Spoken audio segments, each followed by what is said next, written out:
My self Tanveer Singh. Student subject है 5th sem में cost and management accounting. इसका code BBN 504। Unit first topic दिया हुआ है कॉस्ट अकाउंटिंग क्या है, कहाँ इसका यूज है। देखिए, every businessman or manufacturer usually adopt one or the other system of the accounting to know the financial position of his business. This task is performed mainly by preparing financial accounts under the double entry system. In financial accounting, more emphasis has been laid down on maintaining financial transactions such as cash dealing, ascertaining profit or loss, accounting of liabilities and assets of business, etc. It can be properly measured by the ascertaining and analyzing the cost. In the present age of modern complex condition and sharp competition, a manufacturer or a producer can survive only when he continuously making effort to control and reduce the cost by making improvement in product or goods. Student, आज सबसे पहले जो discuss कर रहे हैं इसका cost accounting का overview, इसके बारे में।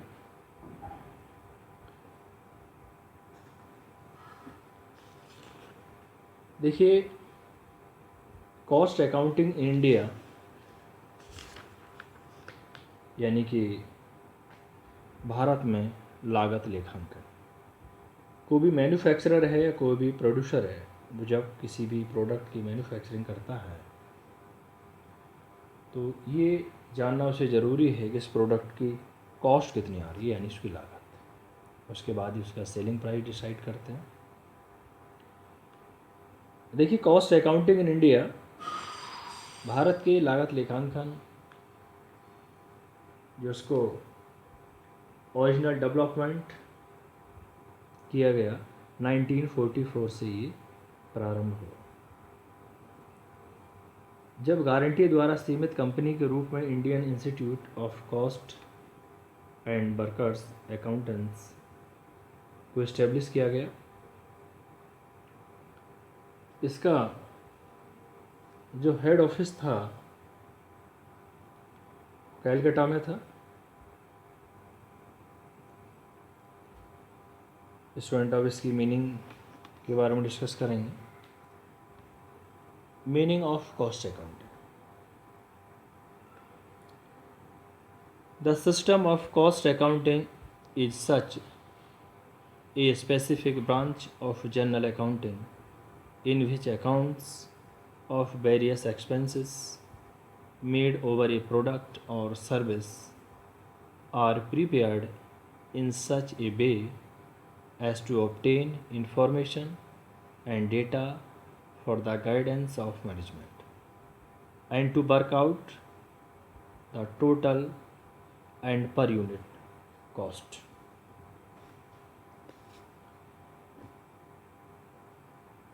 स्टूडेंट, जो एक तरीके से कॉस्ट अकाउंटिंग है,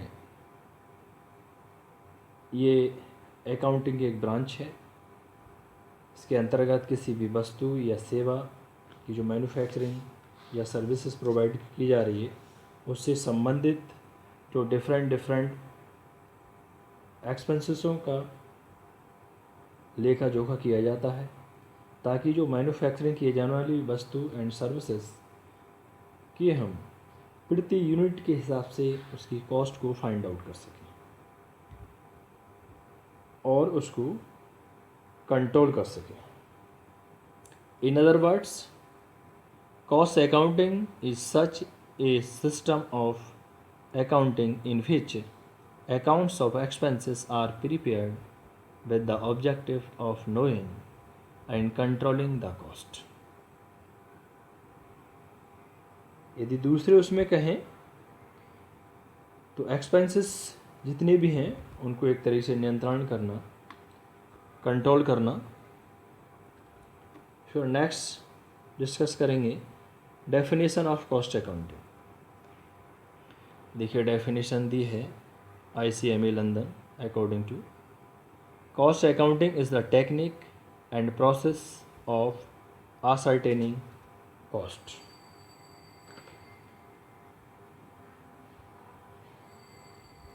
next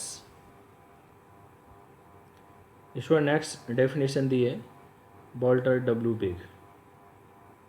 cost accounting is the provision of such analysis and classification of expenditure as will enable the total cost of any particular unit of production to be ascertained with a reasonable degree of accuracy, and at the same time to disclose exactly how such total cost is constituted. एक तरीके से जो भी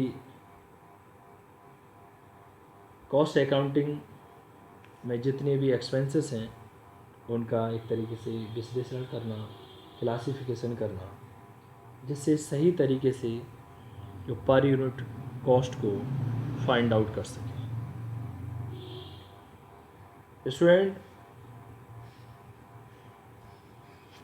cost accounting का जो main motto है वो production से रिगार्डिंग है, जहाँ किसी भी चीज़ का सर्विस प्रोवाइड की जा रही हो या प्रोडक्शन किया जा रहा हो। क्योंकि मेनली जो बेसिक इसका यूज है वो किसी भी प्रोडक्ट की कॉस्ट को फाइंड आउट करना। यदि प्रोडक्ट के हिसाब से कॉस्ट ज़्यादा आ रही है तो उसकी कॉस्ट को, जो एक्सपेंसेस हैं उनको कंट्रोल करना using by various techniques and method. Student, next इसमें टॉपिक आता है nature and characteristics of cost accounting. देखिए, number 1, cost accounting is a branch of accounting. क्योंकि कॉस्ट अकाउंटिंग जो है एक अकाउंटिंग की ब्रांच है। Number 2, cost accounting is both art and science. क्योंकि लागत लेखांकन कला एवं विज्ञान दोनों हैं, क्योंकि इसमें कुछ मेथड्स, कुछ टेक्निक को भी यूज किया जाता है। Number 3, cost accounting is classifying, recording and appropriate allocation of expenditure. Proper तरीके से एक्सपेंसेस के क्लासीफाई करना, रिकॉर्ड करना। नंबर 4, टोटल और per unit cost of product और services can also be known as from cost accounting. क्योंकि जब किसी भी प्रोडक्ट का सेलिंग प्राइस डिसाइड किया जाता है, उसके लिए उसका पर यूनिट यानी पर जो भी प्रोडक्ट है उसके हिसाब से उसकी लागत को कैलकुलेट करना ज़रूरी है। Number 5, work in progress can also be find out from this system. Number 6, cost accounts are also helpful in controlling the cost. यानी मेनली जो कॉस्ट अकाउंटिंग है किस लिए हेल्पफुल है, जो एक्सपेंसेस हैं उनको कंट्रोल करने के लिए। यदि एक्सपेंसेस ज़्यादा होंगे तो प्रोडक्ट की जाहिर सी बात है कि प्रोडक्ट की कॉस्ट भी इंक्रीज़ होगी। जब प्रोडक्ट की कॉस्ट इंक्रीज़ होगी तो उसका सेलिंग प्राइस भी हाई होगा, और यदि सेलिंग प्राइस हाई होगा तो फिर उसे सेल करने में कहीं ना कहीं प्रॉब्लम क्रिएट होगी। नेक्स्ट टॉपिक आता है इसका ऑब्जेक्टिव्स और functions of cost accounting.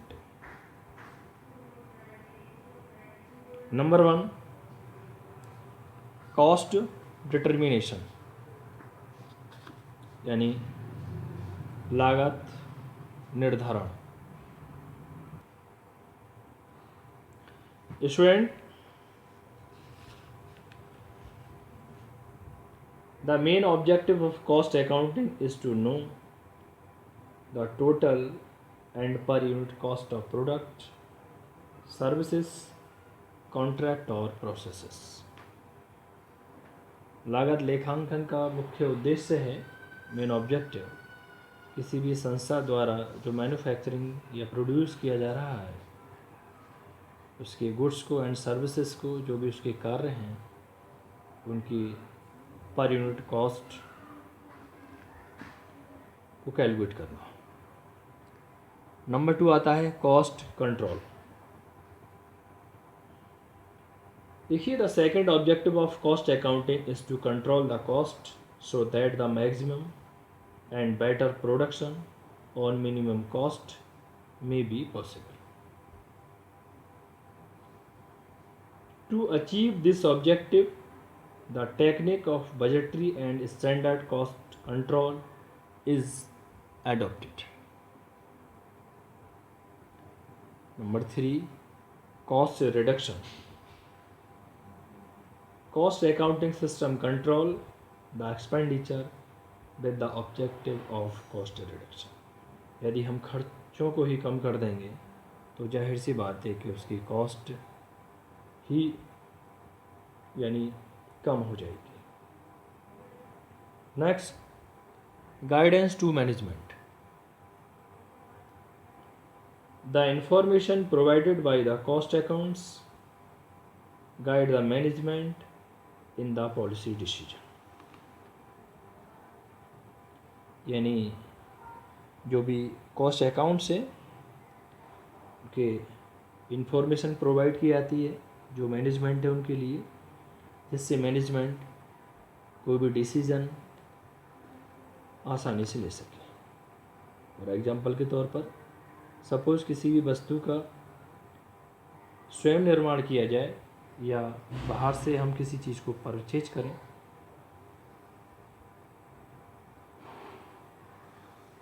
Next, determination of selling price. One of the objective of cost accounting is to fix the reasonable sale price so that competition may be faced and profit may be earned.